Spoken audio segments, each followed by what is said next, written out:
Hello, hello. 1, 2, 3, 4, 5. Good evening, everybody. Good evening. Thank you for being here for me. Oh, not that you knew I was going to be here. How can I describe this poem? It needs some description. It's the first part. It's in 3 parts. The first part of it is about a company called Best. And you might have anybody who knows what the work program is. Best. There's a company called Best, which is one of the work program suppliers or whatever they call it, facilitators. And the first part of the poem is about my work program advisor. And I felt quite sorry for her. She had a golden cocaine spoon on a chain round her neck next to the crucifix. Now, quality. Or perhaps it meant I love Jesus and food, I don't know.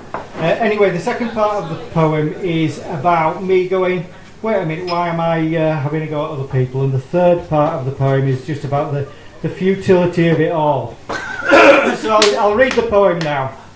It's called Best Not. Part 1 is called Best Not. Piteous scum, beneath contempt, control the poor with fear tactics.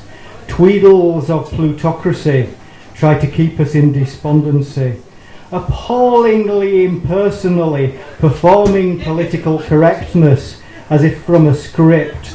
Recite your lines but mean none of it.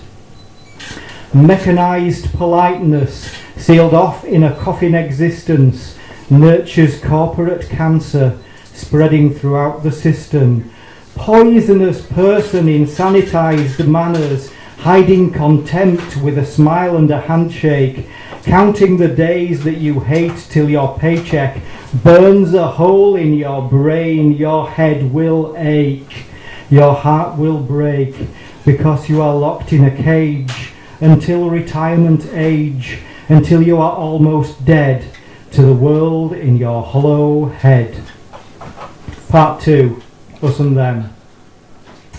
Diseased scavenger, eager to blame, always points the finger at them.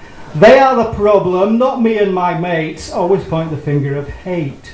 They're taking our money, they're taking up space, but it's not an issue of race. It's an issue of greed. They've got more than they need, even if they are unwaged. If you're not a slave, you're a waste of space. It is not an issue of status. In the us and them dichotomy, both sides are the same, trying to win childlike games. Part 3. Willing victim, greedy for gain, seems to be a glutton for pain. In competition for fortune and fame, both loser and winner will be shamed. Self-esteem has lost its meaning. We prostitute in every way. For the privilege of respectability, we accept lifestyles of slaves. The winning victim receives accolades. Employee of the month he will be named. In truth, his life is filled with pain. Time for lucre he's exchanged.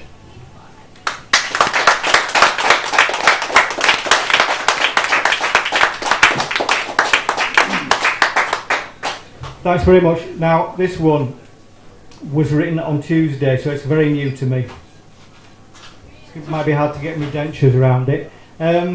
This is about me. I wrote this after I'd signed on Tuesday, and this is about me feeling sorry for a member of job centre staff, which is it's quite a new thing for me. You'll understand why. I watched you fade from a friendly face to a shade of grey in the same old place day after day. Same old questions, same stock answers, same computer keys, same list of signatories. The change was rapid and dramatic, from enthusiastic to dull and placid, and wearing ghastly mauve lipstick. In a matter of weeks, your tone of speech had shifted to a lower key, slow and melancholy. Is it just the boredom, or are there problems at home? Is it just the weekend drinks, Or are you losing power to think? Your voice betrays tones of resentment till all you say is sarcastic comments. Then you've become one of them. Brainwashed by the job centre, your personality's been replaced by need of bits of paper that you will spend in weekend binges till your head comes off its hinges, 'cause you're just one of the mingers, grovelling and cringing to the boss who's never thinking, only working and drinking, in a system where your reproductive member is the only noted classification, with no consideration of skills or inclination. You've got to do whatever job they ask you to, no matter how it bores you to death. You owe them your life. They'd charge for each breath if it was economically viable. You've got to be pliable, flexible, sexible. Sexist bullshit does not accurately describe it, because bullshit is good fertilizer. This stuff is just lies to make you cry, to speed up your demise, because they say we're overpopulated. But what they mean is you are hated. Hated by the plutocrats. Hated by the bureaucrats.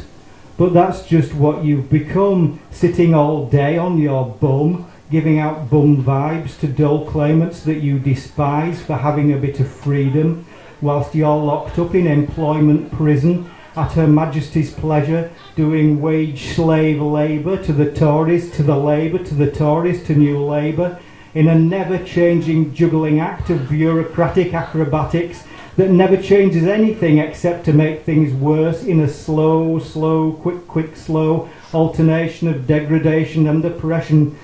No wonder your brain's been dissolved in drinking sessions. No wonder you are sinking deeper in depression. It's not just the economy that's hit recession. It's session after session for the working man, the shirking man, and even the tool jerking man.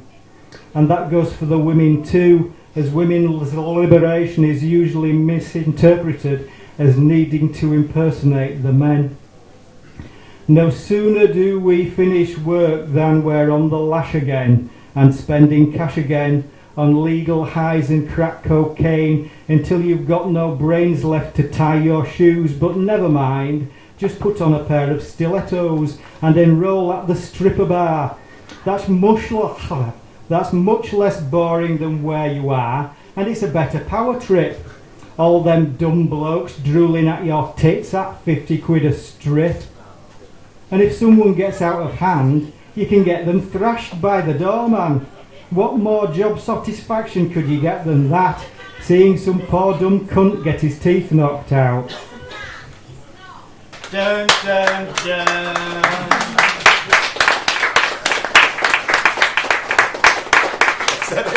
That's it. Okay. One more time for Mr. John Nodus.